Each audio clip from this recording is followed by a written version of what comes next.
네, 안녕하세요. 알쓸경 TV 시선 파트너즈 전민호입니다. 3월이고요. 지금 3월 하면 지금 뭐 회사를 운영을 하시거나 아니면 직장에 다니시는 분들도 알고 계시겠지만 3월에는 어쨌든 가장 큰 이슈가 있죠. 네, 결산입니다. 결산을 하고 세금을 내야 됩니다. 네, 3월 같은 경우는 법인세고 이제 개인 종합소득세 같은 경우는 개인 사업자분들 같은 경우는 5월 아니면 6월에 할 텐데요. 어쨌든 지금 3월은 결산철이기 때문에 법인 결산철이기 때문에 그 부분에 관련해서 오늘 말씀을 좀 드리려고 합니다. 3월 되면 제일 바쁜 분들이 세무사분들이에요. 네, 어쩔 수 없죠. 한 3월부터 6월까지는 세무사분들이 가장 바쁜 시기이고, 어쨌든 또 법인 대표님들은 또 조마조마하고 계시겠죠. 지금 우리가 세금이 얼마나 나올지 걱정을 하시는 분들도 계실 거고, 어쨌든 저는 그냥 그렇게 생각해요. 세금이 많이 나온다는 건, 어쨌든 작년에 한 해 우리가 열심히 돈을 벌었다라고 생각할 수 있기 때문에 뭐 꼭 나쁜 것만은 아닌 것 같습니다. 뭐 세금이 나올 게 없다라고 하는 게 저는 조금 더 슬픈 것 같고요. 어쨌든 결산과 관련해서 제가 예전에 올려놨던 연구소하고 이제 벤처 관련돼 가지고 거기서 있었던 혜택 중에 딱 세액공제하고 세액 감면과 관련된 요 두 가지 혜택에 관련된 거를 오늘 말씀을 드리도록 하겠습니다. 감히 뭐 말씀드리자면 합법적인 공제 감면 중에서 가장 파워풀하다고 할 수 있을 것 같아요. 네, 합법적인. 불법 말고 합법적인 공제 감면 중에서 가장 파워풀한 시스템인데요. 어쨌든 연구소나 연구 전담 부서를 활용해서 세액 공제를 받는 부분과 그리고 벤처를 활용해서 세액 감면을 받는 부분. 네, 예전 시간에도 한번 보셨겠지만 어쨌든 일반적으로 봤을 때 연구소 전담 부서 같은 경우는 연구 인력 개발비 세액 공제, 네, 내가 사용한 그 금액의 25%를 세액공제를 받습니다. 여기서 세액공제는 결정세액에서 공제받을 금액이 정해지면 그만큼 제해주는 거죠. 실제로. 예를 들어서 뭐 세금을 1억을 내야 되는데 우리가 세액공제 받을 금액이 2,500이다 라고 한다면 일단은 2,500을 제한 7,500을 내는 그런 거고요. 그리고 세액 감면 같은 경우는 퍼센트로 이제 결정이 됩니다. 그래서 벤처 같은 경우는 최대 뭐 5년간 50% 감면이라고 한다면 우리가 세금이 1억이 나왔으면 결정세액이 1억이면 거기서 50% 감면을 해서 5천만 원만 내게 되는 거죠. 그래서 연구소 관련해서 이제 연구 인력 개발비 세액 공제하고 그다음에 뭐 세액 창업 감면으로 해서 50% 감면 이 두 가지를 활용을 하면 심지어는 세금을 거의 제로로 만들 수도 있어요. 교과서적으로는 실제 실무에서는 그렇게 하지 않지만 어쨌든 교과서적으로는 세금을 완전히 0으로 만들 수 있을 정도로 이 두 가지가 상당히 합법적인 방법 중에 가장 파워풀한 세액공제 감면이다라고 생각을 하시면 될 것 같습니다.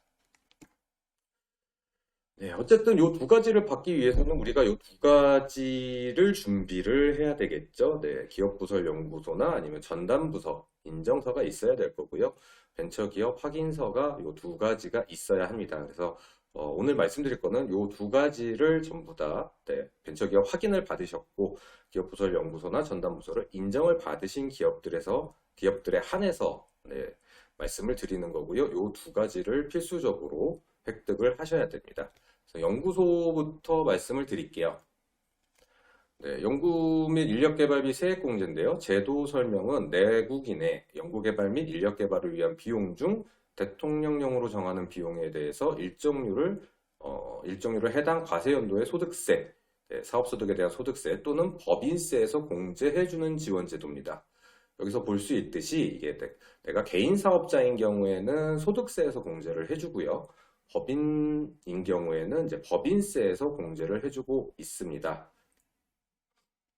그래서 뭐 공제 비율은 중소기업 같은 경우는 앞서 말씀드렸던 것처럼 당해연도 발생액의 25%, 최초로 중소기업에 해당하지 않게 된 과세연도의 개시일부터 3년 이내 끝나는 과세연도까지는 15%, 뭐 3년 이후부터 2년 이내에 끝나는 과세연도까지는 10%뭐 이렇게 돼 있는데 어쨌든 기본적으로 내가 뭐 중소기업이다. 중소기업 확인서 띄워봤더니 뭐 소기업이나 중기업으로 나왔다라고 한다면 거기까지는 이제 당해년도 사용한 금액의 25%를 세액공제 받는다고 보시면 될 것 같습니다. 뭐 중견기업 같은 경우는 당해년도 발생액의 8%고요.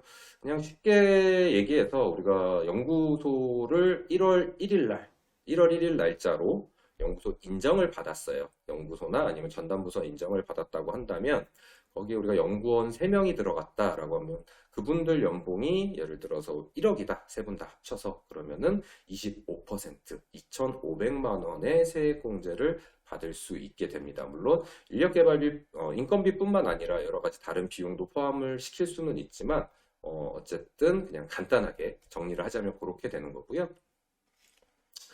특이사항은 10년간 2월 공제를 허용을 해주고 있습니다. 그래서 예를 들어서 우리가 올해 세액공제 받을 금액이 2천만 원이나 뭐 3천만 원 이렇게 되는데 막상 내려는 세금은 내야 하는 세금은 그게 좀 못 미친다. 그러면 세액공제 다 받고서도 좀 남잖아요. 그렇기 때문에 그 남는 부분에 대해서는 10년간 2월 공제가 허용이 됩니다. 그리고 또 더한 건 최저한세를 배제받을 수 있습니다. 최저한세라는 건 물론 이제 개인하고 법인은 퍼센트율이 조금 다른데요. 어쨌든 공제 감면을 최대한 많이 받더라도 최소한의 이 정도는 세금을 무조건 내셔야 돼요. 라는 게 최저한세예요. 근데 이거는 연구소 같은 경우는 연구인력개발비 같은 경우는 최저한세도 적용을 받지 않기 때문에 아까 말씀드렸던 것처럼 교과서적으로는 어쨌든 세금을 0으로 만들 수도 있다라고 설명을 드리겠습니다. 그리고 자체 연구개발 인건비 세액공제 대상은 연구 전담요원하고 보조원까지로 한정이 됩니다. 네, 요 연구 전담요원하고 보조원까지는 연구 인력 개발비 세액공제를 받을 수 있다라고 생각을 하시면 될 것 같고요. 그래서 신청 절차는 과세표준 신고시, 과세표준 신고서와 함께 세액공제 신청서, 그리고 연구 및 인력개발비 명세서, 그리고 연구과제 총괄표 등 증거서류를 납세지 관할 세무서장에게 제출하며 연구개발계획서 보고서를 5년간 작성 보관해야 된다고 되어 있습니다. 그래서 실제로 이 부분에 대해서 적용을 받고 싶으신 분들은 일단 연구소가 있어야 되겠죠. 전담부서랑 있는 상황에서 세액공제 신청서 같은 경우는 세무사님께 말씀드리면 해주실 거고요. 그래서 연구 및 인력개발비 명세서 같은 경우도 우리가 연구원으로 들어갔던 분들에 대한 인건비라던가 그런 부분에 대해서 누구누구 들어가 있어요. 말씀을 해주시면 그분들에 대한 인건비하고 그 외에 사용했던 비용들, 연구소 목적으로 사용했던 비용들을 말씀을 해주시면 명세서가 작성이 됩니다. 그리고 실제로 우리가 어떤 연구를 했었는지 해서 요 연구과제 총괄표를 들어갈 내용에 대해서 말씀을 세무사님께 전달을 해주시면 세무사님이 알아서 다 해주실 거예요. 어쨌든 제가 공을 세무사님들한테 넘기네요. 또 이렇게 해 주실 거고요. 그래서 이제 세액공제를 받을 거고 대신에 어쨌든 우리가 뭐 신기술이나 뭐 신성장이나 이제 원천기술이냐에 따라서 아니면 일반 연구과제냐에 따라서 조금 다를 수는 있지만 요런 연구개발 계획서부터 해서 연구개발 보고서 그리고 연구 노트들을 작성을 하셔서 5년간 보관을 하셔야 됩니다. 5년간 보관을 하셔야 되고 보관 5년이 지나면 뭐 폐기해도 상관은 없지만 어쨌든 이 부분은 주의하셔서 5년간은 꼭 보관을 작성을 꼭 하시길 바랍니다. 그러면은 연구 및 인력개발비 세액공제를 받으실 수 있다라고 생각을 하시면 될 것 같고요. 연구소가 유지되는 한 이 부분에 대해서는 계속 공제를 받을 수가 있기 때문에 유지에 관련된 부분들도 잘 신경을 쓰셔야 될 것 같고요. 그래서 그런 부분들은 제가 앞서 올려놨던 영상들을 참조를 해주시면 될 것 같습니다. 다음 부분에 대해서 얘기하기 전에 먼저 이 부분을 좀 설명을 해드리고 갈게요. 인구감일 억제권역이라는 것들이 있는데요. 이 단어가 좀 생소하신 분들이 계실 거예요. 그래서 인구감일 억제권역은 뭐 일단 너무 인구들이 많이 밀집되어 있기 때문에 정부에서 이 과밀을 좀 억제하는 권역이다 결국에는 그냥 뭐 써 있는 대로 말 그대로 풀어드린 것뿐인데 어쨌든 인구 감밀 억제 권역이라는 것들이 있고 보시면 뭐 서울부터 해서 일부 경기도, 그리고 뭐 남양주시 같은 경우는 또 일부 지역 이렇게 해서 쭉 나와 있습니다. 요거 왜 설명드리는 뒤에 말씀드릴 거고요. 어쨌든 인구 감밀 억제 권역이 있고 인구 감밀 억제 권역 외 지역이 있다라고 그냥 기억을 한번 해주시면 될 것 같고요. 네. 다음은 이제 창업인데요. 창업 인정을 받느냐 못 받느냐 우리가 뭐 그런 얘기들을 많이 하거든요. 그리고 이게 뭐 창업이다 아니다라고 얘기를 할 때 또 개념들이 약간씩 다를 수가 있어요. 실제로 국세청에서 바라보는 세무적 관점에서의 창업이 있고 그리고 중소기업, 중소벤처기업부라던가 중진공 뭐 이런 기관들에서 바라보는 창업의 관점이 있습니다. 어쨌든 그냥 쉽게 설명을 드리면 쉽지는 않지만 한국 표준산업 분류표라는 게 있어요.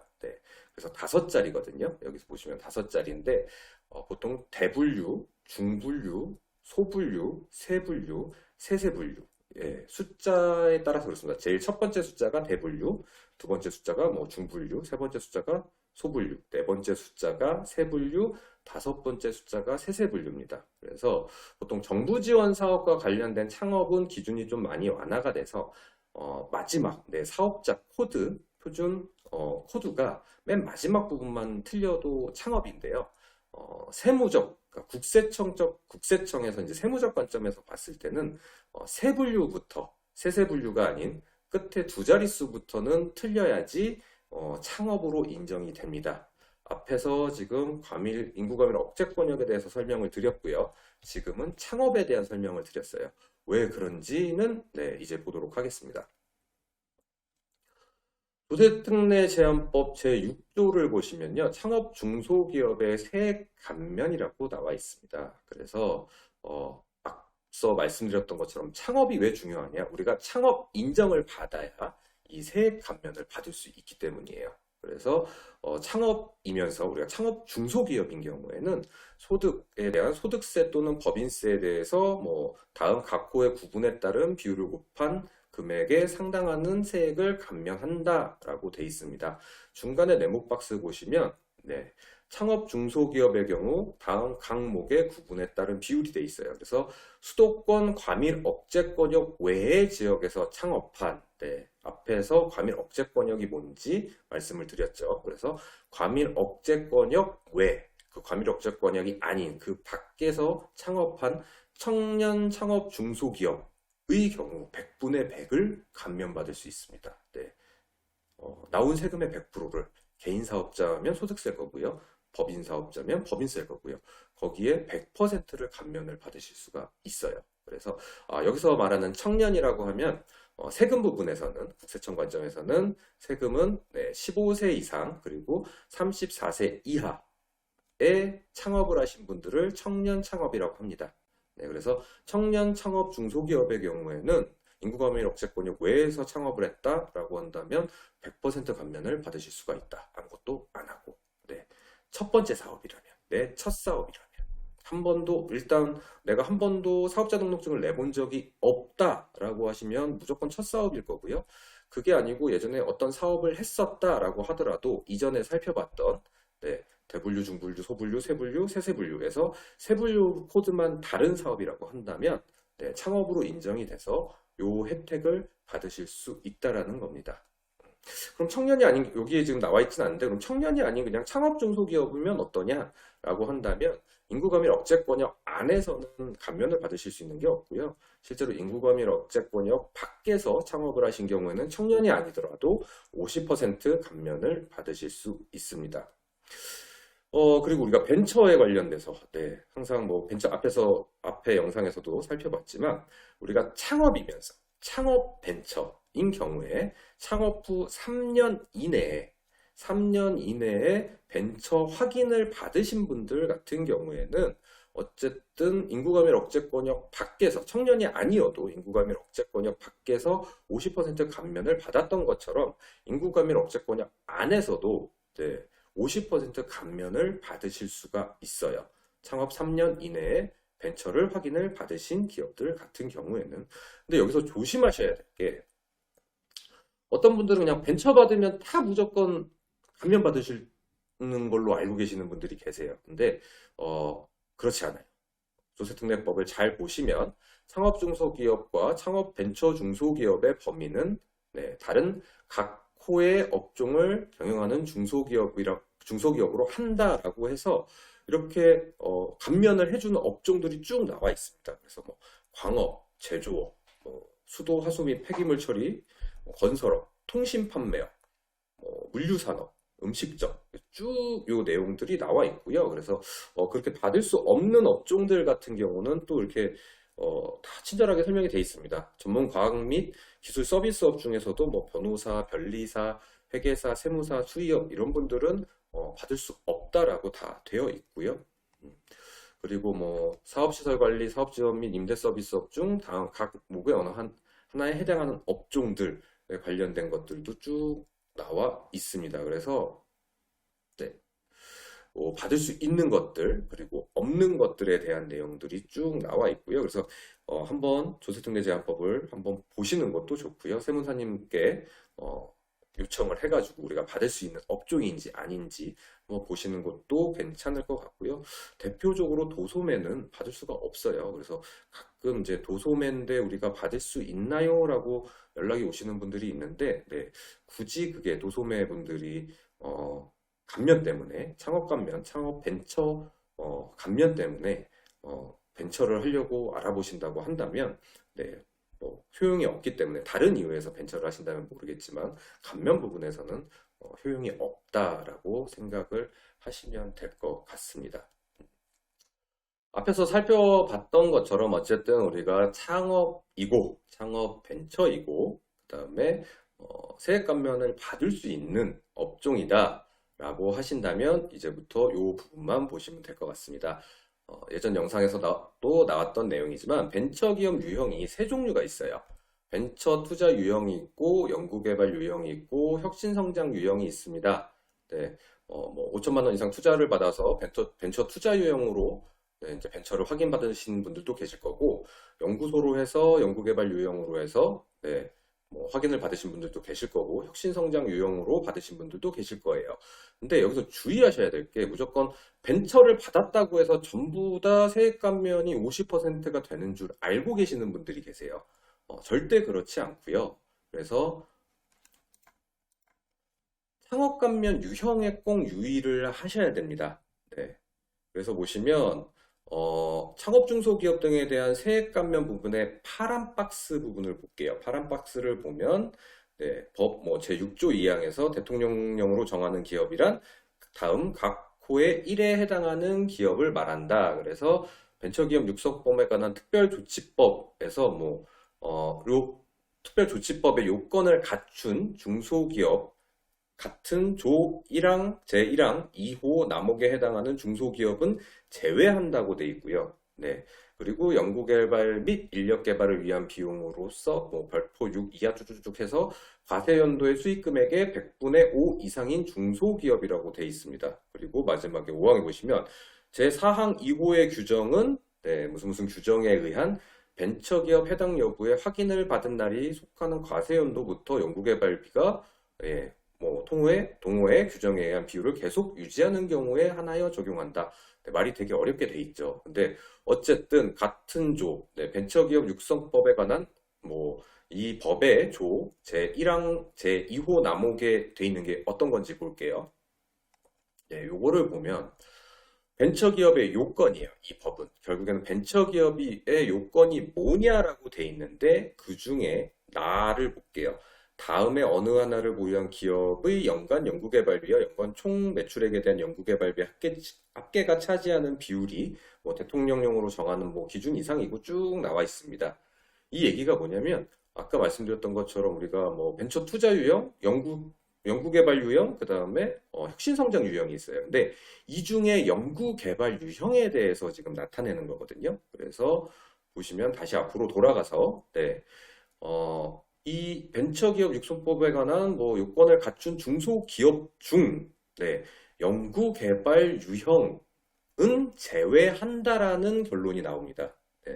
그래서 창업벤처라고 하더라도 연구개발 유형은 그냥 감면을 해주지 않겠다라는 얘기예요. 그래서 벤처 투자 유형이나 혁신 성장 유형으로 벤처 확인을 받으신 분들은 어쨌든 요건이 갖춰준다면 그냥 50% 세액 감면을 받으실 수 있지만 연구개발 유형으로 받으신 분들 같은 경우에는 무조건 50% 감면을 해주지 않는다입니다. 그래서 보시면 밑에 그래서 대신에 연구개발 및 연구개발을 위한 비용으로 수익 금액의 100분의 5 이상을 사용한 중소기업은 해주겠다는 얘기예요. 그래서 연구개발 유형으로 벤처를 받으셨고 매년 우리 매출액의 100분의 5, 그러니까 5% 이상을 연구개발비로 사용한 기업들 같은 경우에는 세액 감면 50%를 해준다고 되어 있습니다.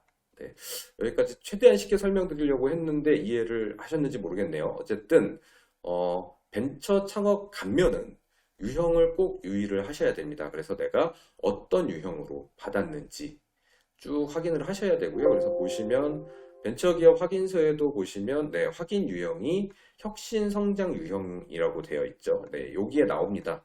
우리가 무슨 유형인지, 연구개발 유형인지 아니면 뭐 벤처 투자 유형인지 혁신 성장 유형인지. 그래서 연구개발 유형으로 받으신 분들 같은 경우에는 꼭 내가 실제로 연구개발한 비용이 매출액의 5%가 넘어가는지를 꼭 확인해 보시기 바랍니다. 오늘 준비한 내용은 여기까지고요. 피드백 부탁드리겠습니다. 감사합니다.